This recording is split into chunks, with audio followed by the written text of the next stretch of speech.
Namaste, Jai Hind, and welcome to this edition of The Right Stand. I'm Anand Narasimhan, and we are coming to you live from the CNN News 18 Primetime Studios, presented by Schneider Electric Smart Home Solutions. Let's get the show underway, viewers, and we continue to focus on the developments in Karnataka. The temple town of Dharmasthala in Karnataka continues to be embroiled in controversy after former sanitation worker C.N. Chinnaya walked into a police station over a month ago, claiming he was forced to bury and cremate the bodies of around 100 women and minors between the 1990s and mid-2010s. He claimed that the temple authorities of the Manjunatha Swami temple, the Devasam, have been involved in multiple murders and rampant sexual assault of minors at the holy site. The Karnataka government jumped onto the case and constituted an SIT to investigate the charges, while a narrative emerged of such ghastly crimes at a Hindu place of worship. But as the investigation has moved forward over the course of the last 20-odd days, the following have been revealed. First up, that the masked ex-caretaker alleged mass burials of women and minors. The reality is most excavation sites found only one skeleton of a recent suicide victim. Then another claim that the masked whistleblower produced a skull to back his claims. Now the skull turned out to be of a 40-year-old male and it was actually varnished. Then the complainant Sujata Bhatt claimed her daughter had gone missing in Dharamsthala. The reality is that Sujata Bhatt backtracked, recanted her claim, citing she was under duress to make that complaint.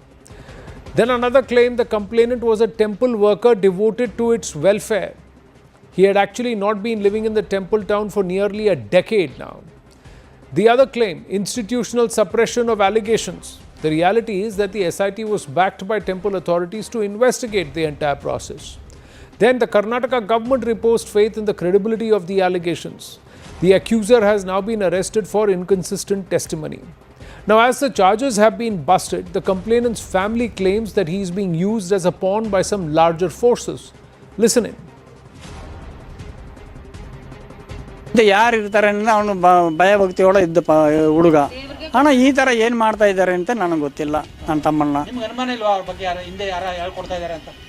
ನನಗೆ ಸ್ವಲ್ಪ ಅನುಮಾನ ಇದೆ ಯಾರಂತ ನಮ್ಗೆ ಗೊತ್ತಲ್ಲ ನಾವು ಇಲ್ಲಿ ನನ್ನ ತಮ್ಮ ಈ ಥರ ಕೆಲಸಕ್ಕೆಲ್ಲ ಹೋದನಲ್ಲ ಯಾವತ್ತು ಯಾರು ಇರ್ತಾರೆ ಅಂತ ಕಾಣಿಸ್ತದೆ ಯಾರಂತ ನನಗೆ ಗೊತ್ತ ನನ್ನ ತಮ್ಮ ಹೇಳಿದ್ರೇ ಗೊತ್ತಾಗೋದು ನನಗೇನು ಗೊತ್ತೈತೆ. Meanwhile, the BJP has accused the ruling Congress of using the issue for anti-Hindu propaganda, asking why the credentials of the complainant weren't checked before the investigation was started.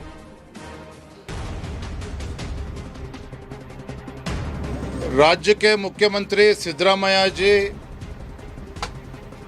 भगवान के ऊपर कितना विश्वास रखते हैं वो जानकारी मुझे नहीं है, लेकिन मुख्यमंत्री के नाते इतना तो जानकारी होगा कि राज्य में और पूरा देश में करोड़ों की संख्या में धर्मस्थला मंजुनाथेश्वर अण्णप्पा स्वामी टेम्पल के बारे में, मंदिर के बारे में श्रद्धा रखते हैं, विश्वास भी रखते हैं। लेकिन मुख्यमंत्री जी धर्मस्थल मामले में जो कंप्लेनेंट बयान देते हैं वो कंप्लेनेंट का बैकग्राउंड क्या है इसके बारे में कभी शायद चिंता नहीं किया है. So the question remains, was there a larger plot to defame Hindus through these allegations? Did the Congress government in Karnataka jump the gun on the probe, sensing a political opportunity? And moreover, by raiding Hindu activists like Mahesh Timmudi and Girish Mattanavar over charges of property disputes with the temple, is the government trying to shift the focus of this entire issue and what was orchestrated altogether? Let's go across to Narendra Rangappa, spokesperson of the Karnataka BJP, and Khalikur Rahman, Congress leader. Namaste and Jai Hind, gentlemen. Thank you for your time and for joining us here on The Right Stand. Mr. Narendra Rangappa, now there are connections. The government is alleging these people who have now been named, who are now being arrested for plotting this entire thing, have some long connection with the BJP. Is that true? What is happening now? Totally untrue. because this Dharmasthala episode is a very clear-cut attack on Sanatana Hindu Dharma by trinity of conversion mafia, jihadi elements and urban Naxals.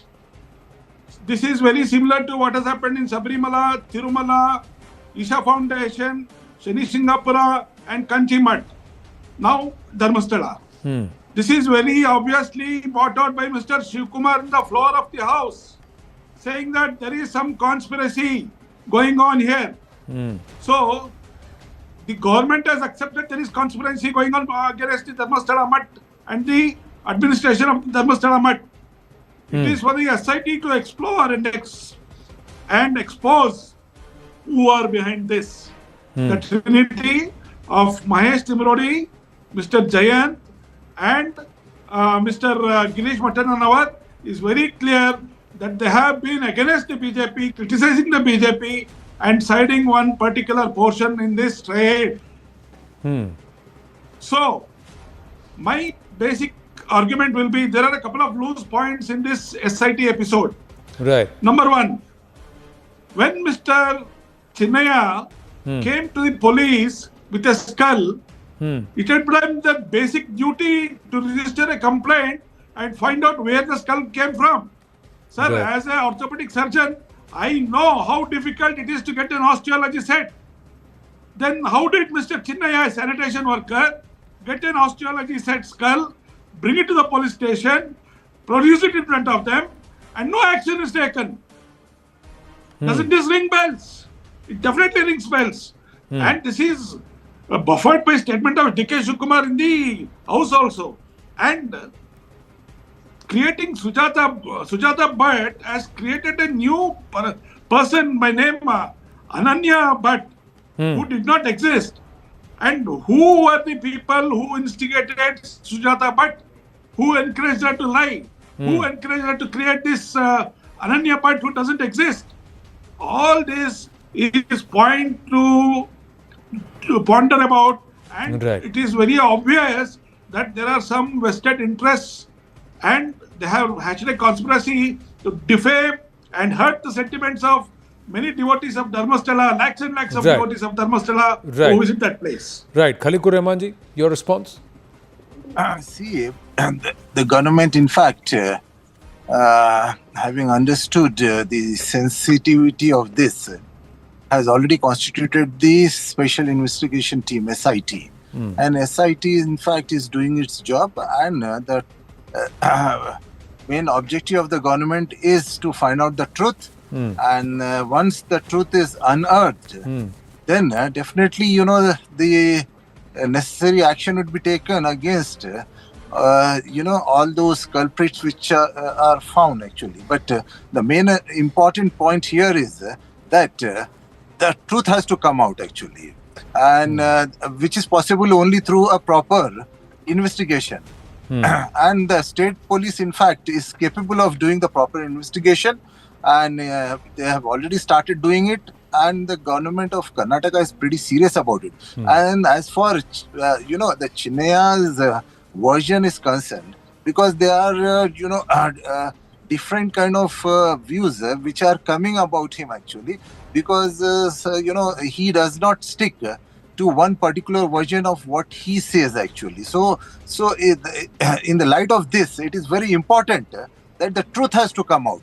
And let us not try to make it a political issue, because this is not a political issue, and doing politics on this is also not fair, I believe. So that's the reason. Let us wait till the SIT submits its report, and I appeal and urge all the BJP. But there were a lot of people who jumped onto the bandwagon spreading false canards about this entire episode, trying to defame the Manjunatha Swami temple, the Devasam, and making tons of claims.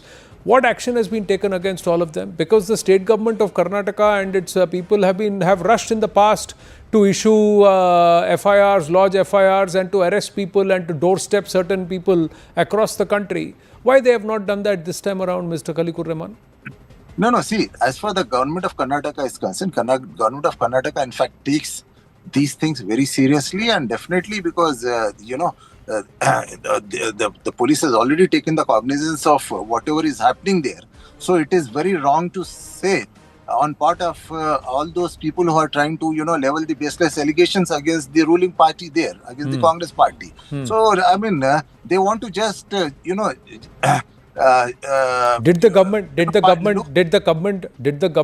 the government currently now course correcting after they found nothing at these burial grounds? 10th of June, the complaint was registered. And about 5-7 days later, this person says, I have a skull. Does it take 1.5 months to identify what the nature of the skull is? A varnished skull is what he brought. How is it that the investigating officers there did not see a varnished skull? They did not determine whether it belongs to a male or a female.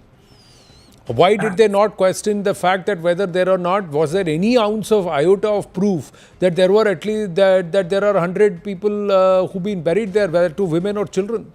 No, in fact, I think, you should not try to forget that, in fact, the police, have gone there, and of about 9 or 10 places which he has identified, out of that, only 1 or 2 places, this were found, and that's the reason this SIT was constituted. Why?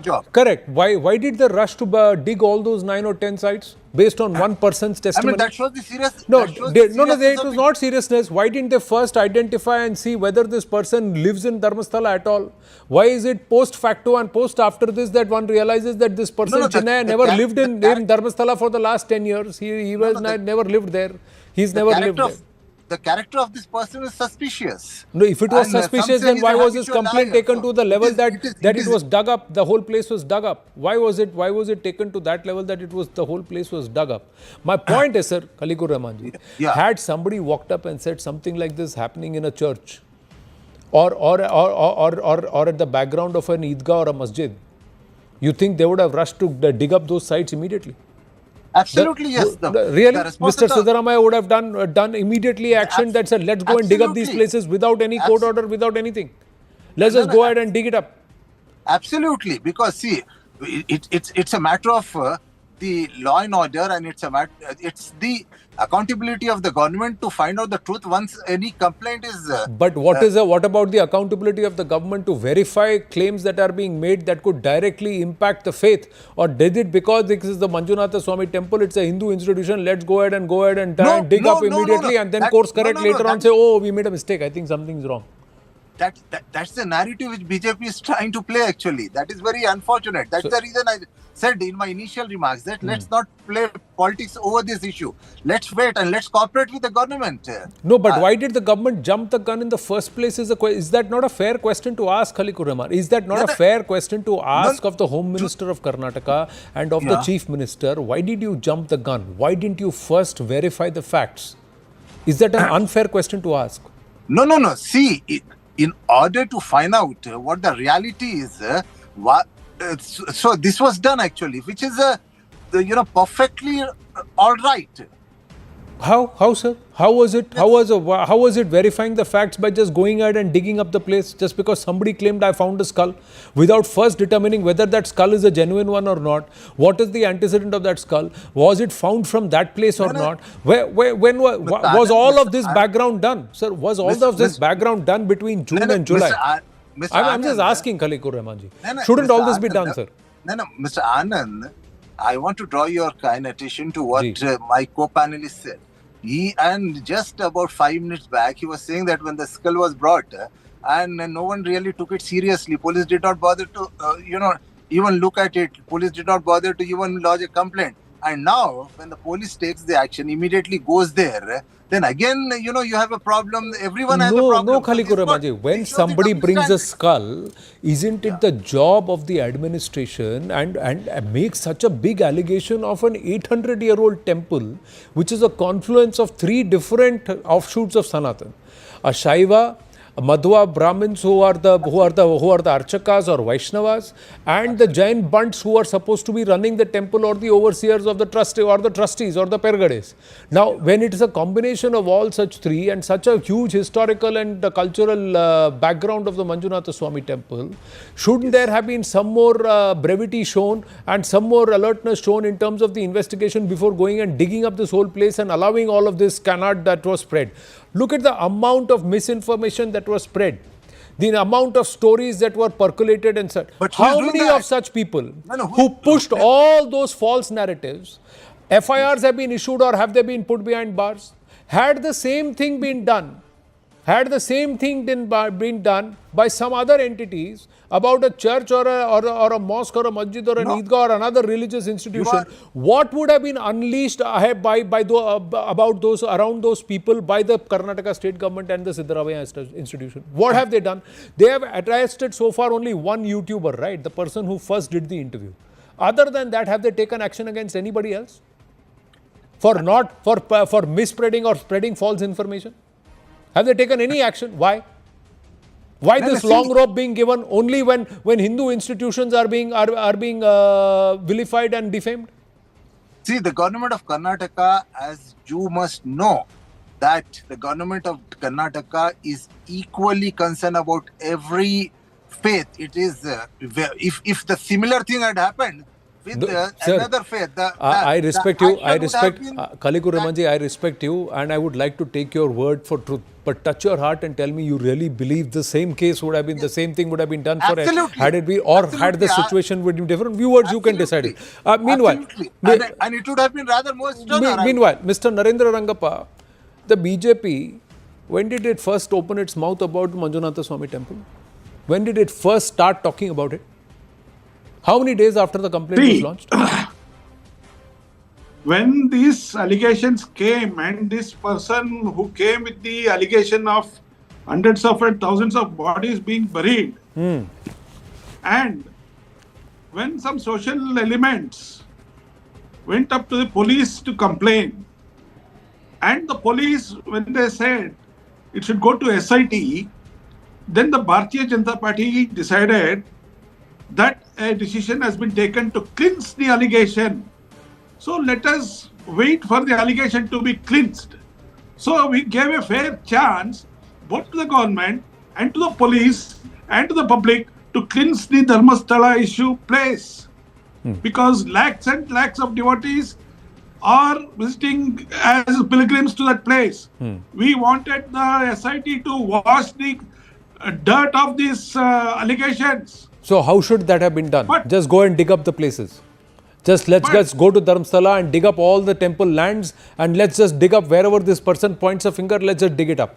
Is that the case, sir? Sir, that is the issue. In that case, sir, why did the BJP allow the other parties to not allow the digging up of the sites at Gyanvapi, where the allegations were that there is a Shivalinga there?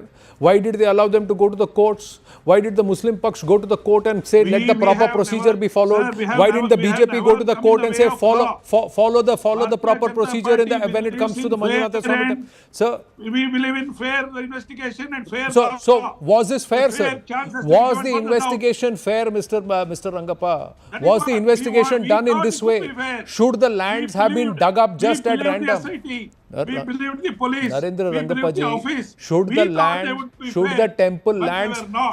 should there not have been spectral imaging done to first ascertain if there are skulls and if there are bodies beneath those lands that was First, he should have claimed? been arrested and investigated, sir. Why didn't First, he you should ask have for been that to arrested and happen? investigated. Did anybody from the BJP Yes, ask for that to happen? yes, we have Did made, anybody we have made petition the many courts petitions to and the say government. that the It government was cannot be discussed random on in the its floor of the investigation? House, sir. The It first was time, discussed sir, on the floor of the House. the first question time was brought from to the 10th of Dharamsthala. June, from the 10th of June till the 25th of July, show me one statement by the BJP which said that they should do the investigation properly by the right method without insulting the faith or without bringing disrepute to the Manjunatha Swami temple. Show me one, please, one BJP leader who said that, or show me one BJP leader who moved the court to protect Hindu It has Asta. been very detailedly discussed on the floor of the House.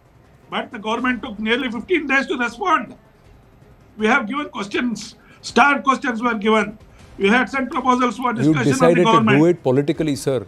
You did not opt for the legal option to ensure that the faith and the interest of the Manjunatha Swami temple and the deity and its reputation is protected for 40 days, 25 to 30 days, sir. Why? Sir, as I have reiterated, that the Bharatiya Janata Party has made all possible efforts to see that a free and fair investigation is done. But unfortunately or fortunately, the pressure on the Congress government, there is an allegation that these persons have travelled to Delhi also.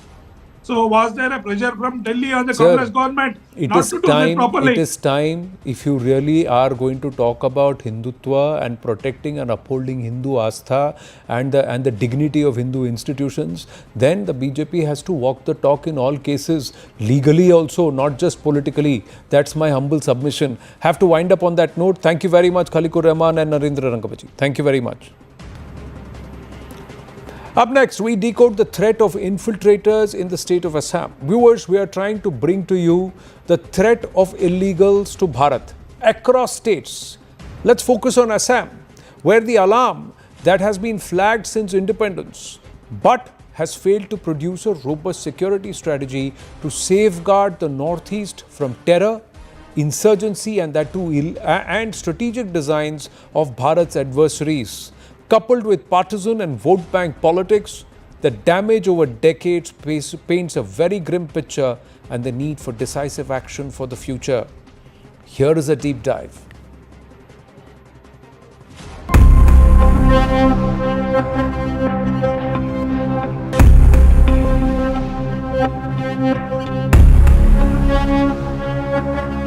The threat of illegal immigration continues to be a point of contention in the country, becoming a major political flashpoint in the national security and election narratives. The latest flashpoint has come from Saida Hamid, a former Planning Commission member under the Manmohan Singh government, who has said that Bangladeshis are also humans and should not be deprived of their right to live in Bharat, as the earth is so large. Assam Chief Minister Himanta Biswa Sarma has called the statement a bid to legitimize infiltration, accusing the Congress of attempting to realize Muhammad Ali Jinnah's dream. But here's a look at the real danger of illegal, unbridled immigration into Bharat.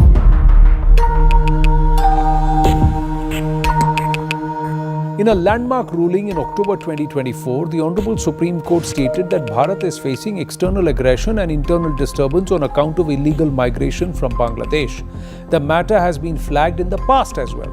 A report dated the 8th of November 1998 was sent to the President by the Governor of Assam and Lieutenant General S.K. Sinha, former Deputy Chief of Army Staff, which stated, and I quote, "The influx of illegal migrants from Bangladesh into Assam and the perceptible change in demographic pattern has been a matter of grave concern. It threatens to reduce the Assamese people to a minority in their own state, as happened in Tripura and Sikkim."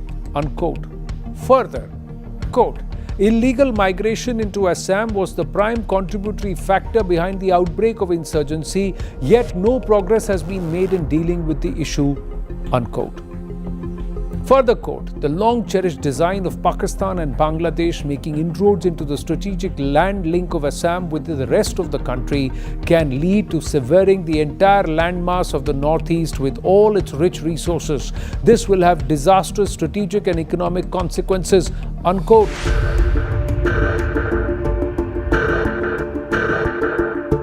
The strategic and geopolitical outlook towards Assam by foreign powers in Bharat's neighborhood is not new.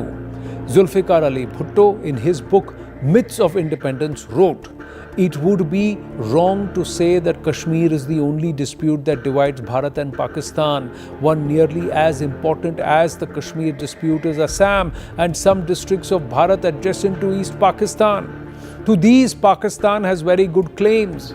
Even a pro-Bharat leader like Sheikh Mujibur Rahman, in his book Eastern Pakistan, Its Population and Economics, observed, and I quote, "Because Eastern Pakistan must have sufficient land for its expansion, Eastern Pakistan must include Assam to be financially and economically strong."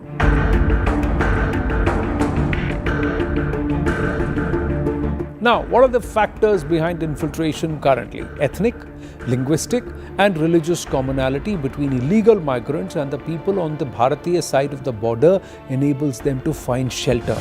It makes detection difficult. Some political parties have been encouraging and even helping illegal migration with a view to building vote banks. Corrupt officials also accept bribes and provide help.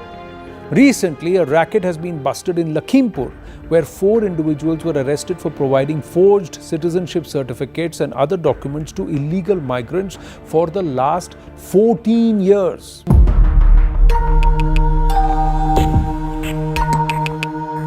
Now, Indrajit Gupta, former Home Minister of Bharat, stated in Parliament on the 6th of May 1997 that there were 10 million illegal migrants residing in Bharat.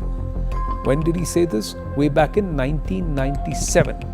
In the case of Muslims, the Assam growth rate has been much higher than the All India rate, showing a rise of 77.42% in 1991 from what it was in 1971. The Hindu population has risen by nearly 41.89% in this period. Now, as per the 1991 census, 4 districts, Dhubri, Gwalpara, Barpeta and Hailakandi, have become Muslim majority districts. Pakistan's ISI has been active in Bangladesh supporting militant movement into Assam.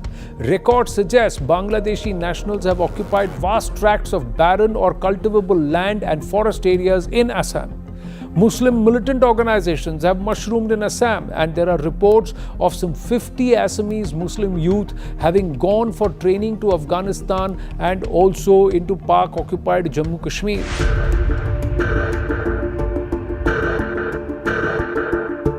What's the bottom line? There can be no doubt that the state of Assam is facing external aggression and internal disturbance on account of large-scale illegal migration of Bangladeshi nationals. It is the duty of the Union of India to take all measures for the protection of Assam and for the sake of future generations. Bharat's leaders must rise above the barometer of partisan politics to safeguard national security.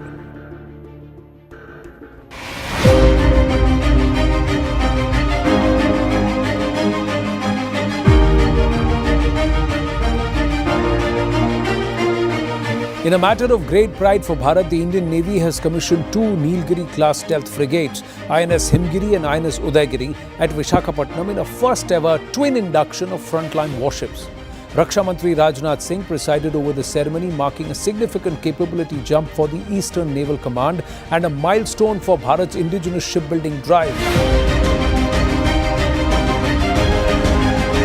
Project 17A is the follow-on to the Shivalik class, bringing improved stealth, quieter machinery and a more automated modular build process executed in parallel at 2 shipyards, the Mazgaon Dock Shipbuilders in Mumbai and the Garden Reach Shipbuilders and Engineers in Kolkata. INS Udaygiri, built by MDL, was delivered on the 1st of July 2025, while INS Himgiri, built by GRSE, followed on the 31st of July 2025. These ships measure 149 meters in length with a top speed of 28 knots and a range of 5,500 nautical miles, placing them among the most capable multi-mission frigates in the Indo-Pacific. The stealth approach blends shaping with materials and signature management to cut radar, infrared and acoustic footprints. The class carries AESA multifunction radar as the primary sensor, paired with an Indian combat management system including surface search and navigation radars. Underwater, the ships field the Hamsa hull sonar and are designed to integrate a towed array for deep water movement. The frigates carry a state-of-the-art arsenal including 32 Barak 8 long-range surface-to-air missiles, 8 BrahMos supersonic missiles and a 76mm super-rapid gun mount, the AK-630 close-in weapon system, 324mm triple torpedo tubes and RBU-6000 rocket launchers, along with decoy technology like the Marich anti-torpedo system. These systems allow the ships to screen carrier and amphibious groups, conduct independent sea control missions and support submarine missions in the Arabian Sea and the Bay of Bengal. Both frigates use combined diesel and gas arrangements for cruise efficiency and sprints using advanced machinery isolation to lower the noise. Beyond combat power, INS Himgiri and INS Udaygiri are industrial landmarks with roughly 75% indigenous content by cost, drawing on over 200 MSMEs and generating thousands of direct and indirect jobs. The ships reflect yard specializations. INS Udaygiri is MDL's second P-17A unit with a rapid turnaround from the project launch in May 2022 to delivery in July 2025. INS Himgiri, GRSE's first gas turbine combatant, drove infrastructure upgrades in Kolkata and was delivered on schedule after completing contractor sea trials in March 2025. So what's the bottom line? With the lead ship INS Nilgiri commissioned in January 2025 and two more following, the Navy is on track to bring all 7 P-17A frigates into service by 2026, compressing the induction curve. Parallel delivery from two public shipyards demonstrates rapid development and deployment of complex stealth combatants critical for future destroyers and frigates. INS Himgiri and INS Udaygiri tighten the Indian Navy's air defence and anti-submarine envelope, as well as visibly advance Bharat's aim of maritime self-reliance. Namaste, Jai Hind, and welcome to a conversation I've been waiting to have. It's the first interview. It's a CNN News 18 mega exclusive here with somebody who until recently was Bharat's longest serving diplomat. He was in the thick of the action as the ambassador, Bharat's ambassador to Canada, and the Canadians loved him so much that they declared him a persona non grata. So Sanjay Kumar ji, namaste. Namaskar. Thank you very much. Thank you for this for your time. But this persona non grata, how did this happen, sir? And did you ever envisage that under the Trudeau administration things will come down to this level, the Indo-Canadian relations? Generally speaking, countries don't declare each other's ambassadors as persona non grata. That's an unwritten law or rule, I would say. They will just hint you if they are uncomfortable with you, and you'll ask your government to withdraw you from there. In my own recollection, this has not happened very often in the history. In my own recollection, this is the first time that a serving ambassador of India anywhere abroad had been declared persona non grata. So that came to me as surprise as well. I didn't expect it at all. But you must have done something right for Bharat that the Canadians did not like. As far as I am concerned, I thought I did my duty of defending India's interest in Canada and also promoting India's interest in Canada. I would have irked the Canadian establishment of the time, because I saw their close nexus with anti-India elements at that particular point of time. And I was able to raise my voice against that. That might not have been liked by the establishment there. They would have sort of tried to debate amongst themselves, and finally they found that it is good time for them to declare me persona non grata and ask me to leave the country. But before they declared, Bharat had already withdrawn me. So I came here not as an ambassador who was expelled from there, as they generally tell to the media, but as an ambassador who was recalled back by his own government. But, we'll come to how it all started in a bit, but did you get the backing of the MEA? Did Bharat back you to the hilt? Or were you also faulted for what happened there? Absolutely not. See, Government of India in totality, Ministry of External Affairs as my administrative ministry, all of them were 100%, 1000% behind what I was doing there. And what I was doing, I was basically trying to protect India's national interest abroad. I was trying to promote India's national interest abroad. And both the things do fall under the charter of an ambassador, including according to the Vienna Convention on Diplomatic Relations. So I was not doing anything which was out of the realm for a ambassador. I was not doing anything which is covert, as they always try to say. I was not doing anything which was against the interest of Canada-India bilateral relations. There was a Ripudaman Singh episode before a Hardeep Nijjar. How is it that the Canadians only talked up Hardeep Nijjar? And when did this whole thing start? I think it was a matter of convenience for the then Canadian establishment. And even at that time, when the issue was raised up, I was told in their foreign ministry about the issue. So I basically said that, look, if you have irrefutable evidence, if you had legally acceptable evidence, why don't you share it with us? We are internationally a very dependable partner. If such evidences are shared with us, we will investigate. And if there is a perpetrator who is an Indian citizen, we'll bring that perpetrator to justice. But since they did not have much evidence, they largely had rhetoric. On the basis of a rhetoric, how can you take a legal But decision? why would, say, someone like Justin Trudeau, on the basis of rhetoric, make statements in the Canadian Parliament? Push ties to a nadir between Bharat and Canada. Was it purely rhetoric? Why would someone do that? I'll tell you, I mean, In your vast experience, have you ever come across someone like Justin Trudeau? I think it could have been dealt better by him with whatever information he had. It could have been shared through the proper channels. We could have met either in Canada or in India or in a third country, talked about it. But unfortunately, his advisors and he himself decided to take it through a different channel, which was not very prudent. We do share concerns with all our partners globally. If we have concerns or if they have concerns, they'll share it with us.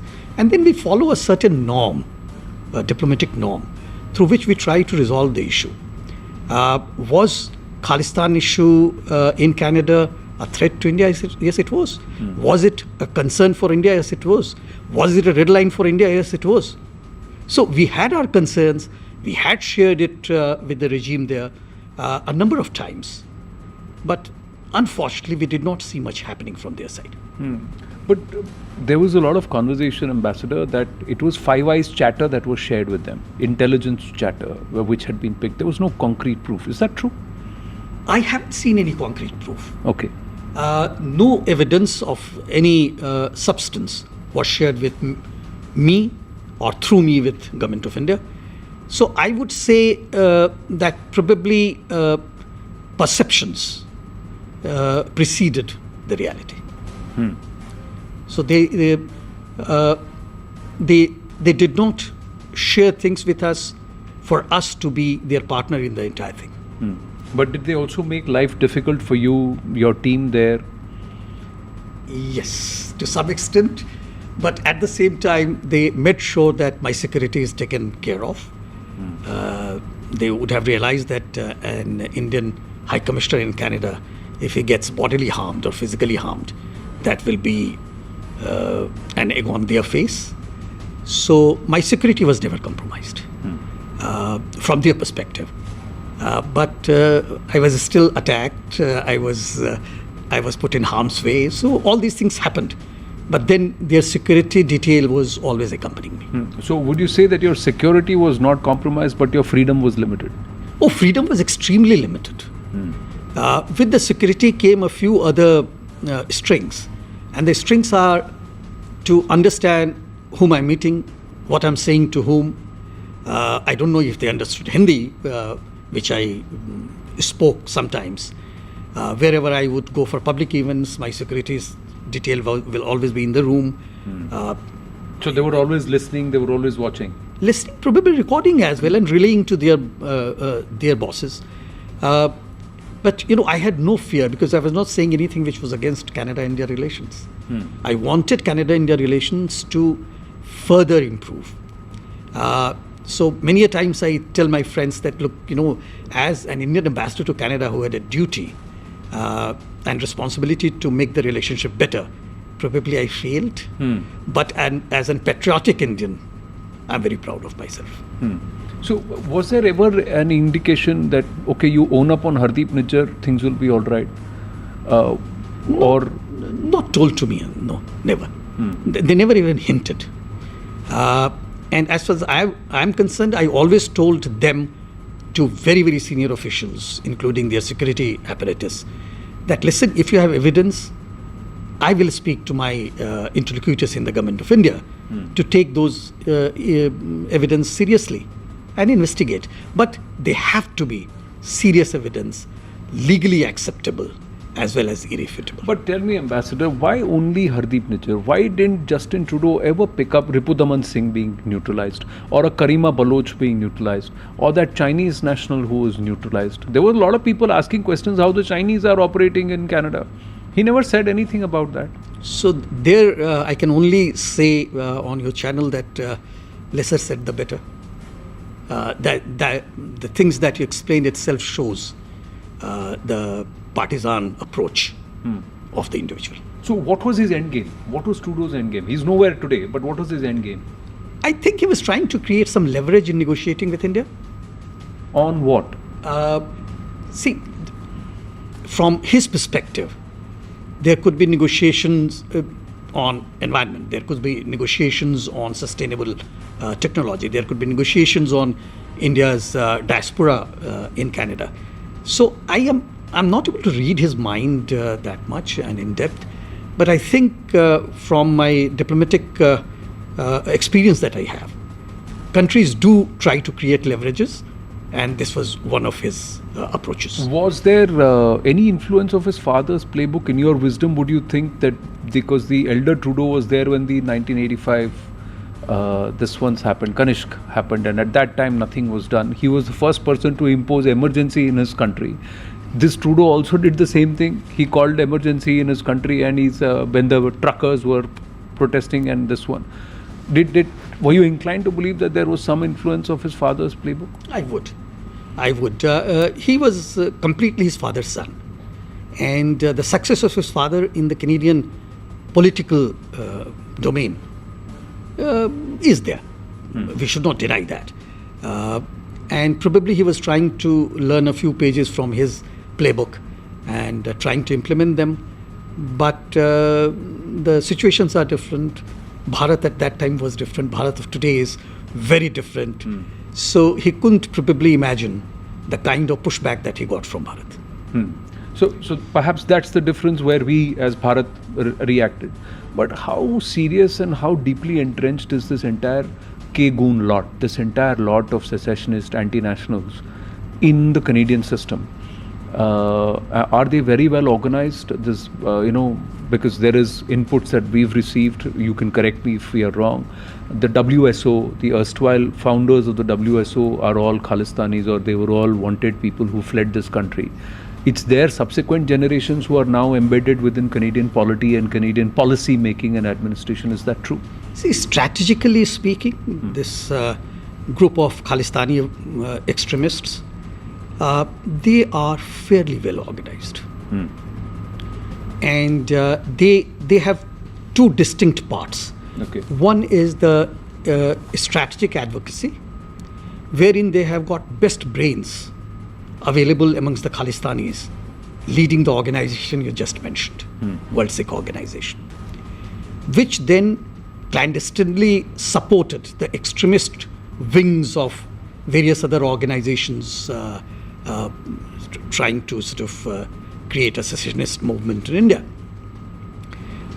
They are very well entrenched today. So let me fast forward to today. They are very well entrenched with the Canadian systems. Okay. So if you look at border control, so an Indian reaches there's a border control. Border control, a very large number of Khalistanis, their children, supporters, sympathizers are present. And therefore, many a times when someone from Indian Defence Forces would be visiting Canada, would be harassed. Someone from paramilitary forces visiting Canada would be harassed. I have been harassed myself, even while being an ambassador there. So, and then if you move further, police. So police forces in certain jurisdictions have got a very large number of Khalistani sympathizers, supporters and Khalistanis embedded in them. Now let's move to the next higher level, political. So wherever there is a larger population of Khalistanis, there you will find their representation in the local legislature as well as the parliament constituencies from those countries. They call it riding. Move to the next higher level, which is the parliament in Ottawa. Yeah. Parliament in Ottawa, when I was there were 19 of Indian origin parliamentarians there. I can safely count 9 of them Wow. being Khalistani. So nearly 50%. 50%. At any point, did you feel that it was perhaps somebody else also controlling Justin Trudeau's intentions or his behavior beyond the shores of Canada? Was there involvement of a certain deep state? Because the intelligence provided was Five Eyes, right? And we know who controls the Five Eyes. I haven't seen it visibly. Deep state itself is a cliche, so I will not get into that. That cliche was first introduced to me when I was in Turkey. So I understand the connotation, but I don't think deep state is something I agree with. There could be looking the other way by the institutions or the political establishment. But deep state is something which... Well, you've served in many countries where this deep state or these elements are involved, be it Sudan, Turkey, China. So let's talk geopolitics a little, Ambassador, because you're also now chairing RIS. So where is the world headed to and where is Bharat's space? There is Trump's tariffs. There is, after Galwan, perhaps a thaw in equations with the Chinese. वो दोस्त हैं कि दुश्मन है? That's where it all starts. कि we should also कि एक हाथ में खंजर ले लो, एक हाथ में ला लो. We'll have to do the same thing. How does one read what's going on right now? Okay, let me start with China. हाँ जी. Because you have mentioned by name. Yeah. So China defies all simplistic labeling. You can't label it. So whether China is a friend or foe, China is not a straightforward friend. China is not an outright foe. It's a very complicated relation, and you're talking about almost 1/6 of world population. So China is civilizational.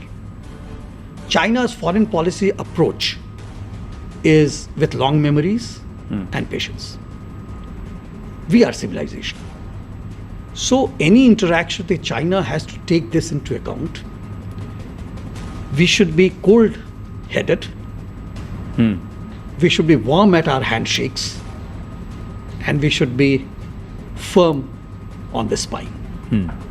So these are the threefold approaches to China to make us better cooperators. Okay. So you're neither friends or foes, it's just that we've got to cooperate. See, with China you have contestations, undoubtedly. So you have contestations on borders, you have contestations on technology. Then with China, you can cooperate on development banks, you can cooperate on climate change, you can cooperate on BRICS agenda, you can cooperate on SU. So there are areas of cooperation. And then you can compete with China on various other things. So we should contest when we must. We should compete where we can, and we should collaborate on issues of global interest. So these are the 3C policy against the big C, that is That's China. how I see. That's how you see it. And fantastic. But let's elaborate a little more. This entire scenario of Trump tariffs, how do you see this? See, the relationship between India and US is institutional. It is systemic. So whether personality-related noises should be taken that seriously, I'll have my doubts. In history of diplomacy, there are bad patches, even with the best of the friends. And these bad patches will have a shelf life. And once they are gone, you're back to the track, and then you have to restart your policies. So I would say tariff is important, but it is not existential threat to India. Existential threat to It India. is not. So you think something similar that happened with Canada will happen with America, where diplomatic ties came to a nadir, but business boomed by $20 billion? See, even if you look at today, so there is one narrative in India, largely with the media and some experts, which talks about how futile is this tariff approach towards India is. But at the same time, there are others who say that, look, India-US relationship is much wider. It has got defense into it, it has got technology into it, it has got people-to-people into it, it has got geopolitics into it, it has got Quad into it. So it has got so many other factors included. Let's not let the tariff issue itself dominate our relationship for future. Contrary to Hong Kong and Singapore, which are, maybe smaller than Goa in size or smaller than Delhi in size, Delhi and the NCR, we are a nation of 1.4 billion people, and there are a lot of aspirations, and time is of essence. China is way ahead of us. We are playing catch up on a lot of us. So amidst all that, to have these geopolitical fluxes, is that not going to push us back? Are we still on target? That's the question. See, my understanding is that geopolitical sand will keep shifting. It has always shifted in the past, it will keep shifting in the future. How strongly are we moved to our own strength will define ourselves. You can give me a beautiful package to sell, but if inside the package there is a brick, I can't sell it. So first we have to make ourselves strong. Only then we'll be able to sell the products that we produce. And that is, I believe, the direction in which the country is moving, wherein we are trying to create our own strengths in quality, in numbers, in supply chains, in trade teeth, if I can say so, in technologies, so that tomorrow we are able to emerge as the leading player in the world in many of these fields. You talked about catching up game. Yeah. See, if you remember China of 1980s, it was doing catching up game with the US. Even today, in many areas, it's still doing catching up game with the countries which have advanced technologies. So that always happens in geopolitics. There will be some country which will be more advanced than you. There will be some economy which will be more advanced than you. If there are learnings to be taken from that society, that country, that ecosystem, we should learn that, contextualize it to the Indian conditions, and then deploy. My final question, amazing conversation, and we should have more, but time is of essence. 36 fantastic years as a diplomat serving Bharat. Did the last 6 months spoil it all? Not really. See, I did 36 years, 11 months, 14 days. So almost 37 years. When I came back, I was still able to contribute to the thinking of the government of India on a few ideas and areas. And thereafter, from January the 7th, I was appointed as the chairman of the RIS, which is Research and Information System for Developing Countries. I have to fill in very large shoes. The shoes included Dr. Manmohan Singh. The shoe included K.C. Pant and Arjun Sen Gupta and Ambassador Shyam Sharan, Ambassador Hardeep Puri, Ambassador Mohan Kumar. So very large shoes. All of them were very competent. I'm still trying to catch up. So therefore, full time at RIS. I'm unlearning a few things. I'm learning a lot more. I'm trying to contribute to the government of India policy making as much as I can. I have done 6 policy briefs for the government of India. They are under consideration by various ministries and departments. I hope to contribute to the growth and development of our Bharat. तो कभी ये thought नहीं आया, perhaps while you're boarding the flight back to Delhi, कि सब कुछ सही जा रहा था, ये ट्रूडो ने खेल बिगाड़ दिया? On the lighter side, yes. ये हमेशा आता था क्योंकि मैं चाहता था वहाँ पर और कुछ करना, जो अपनी डायस्पोरा थी उसको और एंगेज करना, जो वहाँ के बिजनेसेस थे उनको और ज़्यादा एंगेज करना. लेकिन एक सेटिस्फैक्शन लेकर मैं वापस आया कि जब मैं वहाँ गया था उस समय कनाडा का फॉरेन पोर्टफोलियो इन्वेस्टमेंट भारत में 74 बिलियन कैनेडियन डॉलर्स था, 55 बिलियन अंदाजन US डॉलर्स. और जब मैं लौटा लगभग 2 साल के बाद तो वो 95 बिलियन कैनेडियन डॉलर्स था. तो 21 बिलियन कैनेडियन डॉलर 2 साल में, अगर उसमें मेरा बिल्कुल छोटा भी कंट्रीब्यूशन था, so I have. No, that's fantastic. Then तो you should have said, अरे थोड़ा और लड़ लेते भाई. भारत मैं तो लड़ने को तैयार था, वो मुझको रहने देने को तैयार नहीं थे. No, but we'd like to have you here. आप यहाँ जितना चाहे रह सकते हैं हमारे स्टूडियोज में भी and हमारे साथ as a network. Thank you so much, and may you continue to serve Bharat like you've so ably done all these very years. Thank you so much. Thank you so very much. Thank you. Namaste. Thank you very much. With that, it's a wrap of this edition of The Right Stand, coming to you live from the CNN News 18 primetime studios. presented by Schneider Electric Smart Home Solutions. Bye for now.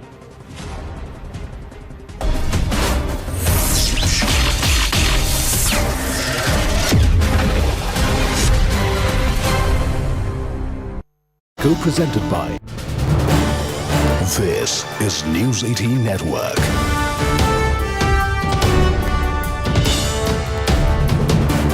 India's largest news network.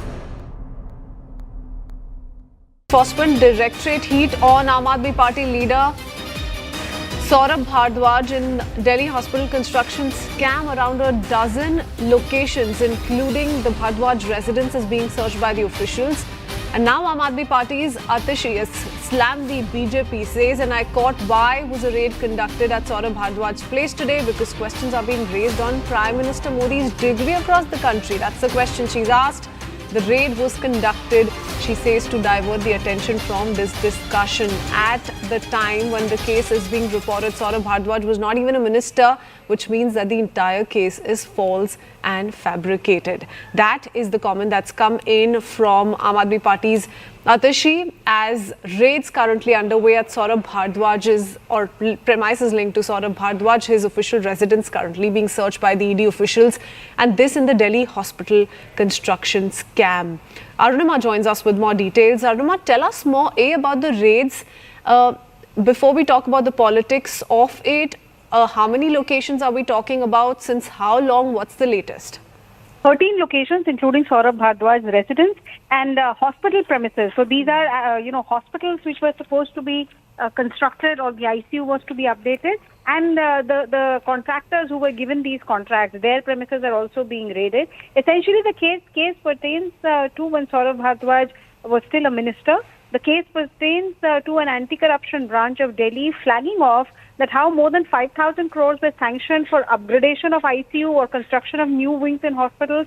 And even after the timeline that was given for this construction was about 6 months. But even after 3 years, there was hardly any movement seen on the ground. And the funds continued to be utilized. So if there was no construction actually happening, where were the funds going? That was the question that ACB asked. And they came to the conclusion that this was a financial embezzlement. Now, ED has got into this case because ED failed. Not only was this money ill-gotten wealth, money given as bribe, but it was also laundered away. So Bhardwaj and the contractors as well as hospitals are getting searched at the moment to look for documentary evidence or evidence of digital nature to prove this premise on which ED has registered an ECIR. I don't know, very interesting comment coming in from Aam Aadmi Party's Atishi, the former Chief Minister of Delhi, says the searches have been carried out to divert the attention from the discussion about the Prime Minister's educational degree, so on and so forth. But she's also spoken of the fact that Saurabh Bhardwaj back then was not even a minister, which means the entire case is false and fabricated. Keeping this version in account, can you lay emphasis on why is it that we're seeing his name in this entire controversy and the searches currently on? If you look at the Enforcement Directorate, what they've said is that this was an FIR that was registered on 26th of June 2025, and the ACB case has also been cited by the Enforcement Directorate. Essentially, two people were under scanner, Satendra Garg and Saurabh Bhardwaj. And the charge is that there was a continuance corruption. So when Mr. Garg was the minister in charge, that is when this alleged corruption began, and it was subsequently pushed forward when Saurabh Bhardwaj became a minister as well. The charge is that together and this we have heard earlier also in the liquor policy scam, that they were floating in tenders, making changes to policies and securing money which was then diverted to the party fund. That charge we have heard in liquor policy also. Similar premise is what ED is working on in this case too. Thank you, Arunima, for joining us with all those details. Going across to Anshul Singh, who joins us with more. Anshul, give us a sense of the ED searches. This goes back to the Delhi hospital scam. ED searching 13 locations, including the residence of Delhi Minister Saurabh Bhardwaj. All of this linked to a money laundering investigation, to alleged irregularities in hospital construction projects sanctioned during the Aam Aadmi Party government's tenure. Arunima broke down some of the details of the case so far. Tell us a little bit about the searches now. Well, yes.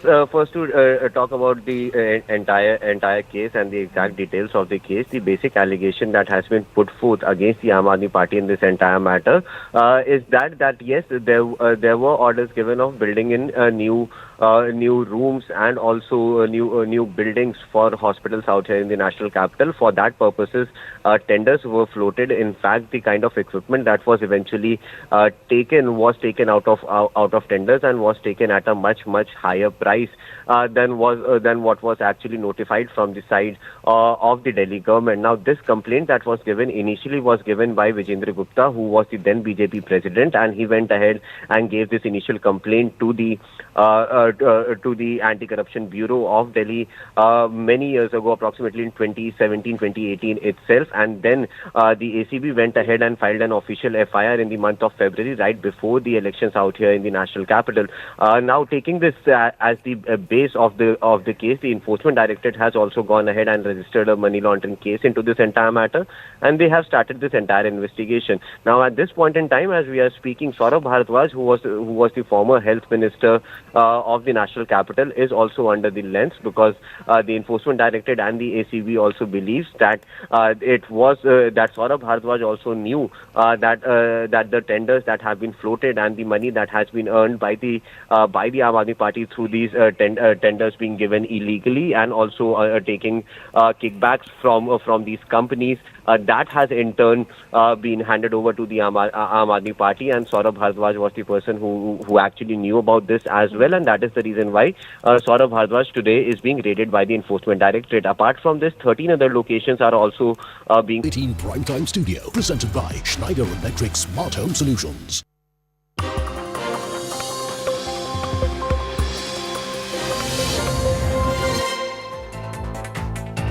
Good evening, you're watching Brass Tacks. I'm Zaka Jacob. We're coming to you live from the CNN News 18 Primetime Studio, presented by Schneider Electric Smart Home Solutions. The Trump tariffs of 50%, that's 25% reciprocal tariffs, and the additional tariffs, the secondary oil tariffs of 25%, will kick in from tomorrow morning. That is a total of 50%. It's the highest, along with Brazil, for any other country in the world. India has every right to feel aggrieved, because it's the only country in the world that is being penalized and singled out for importing Russian oil.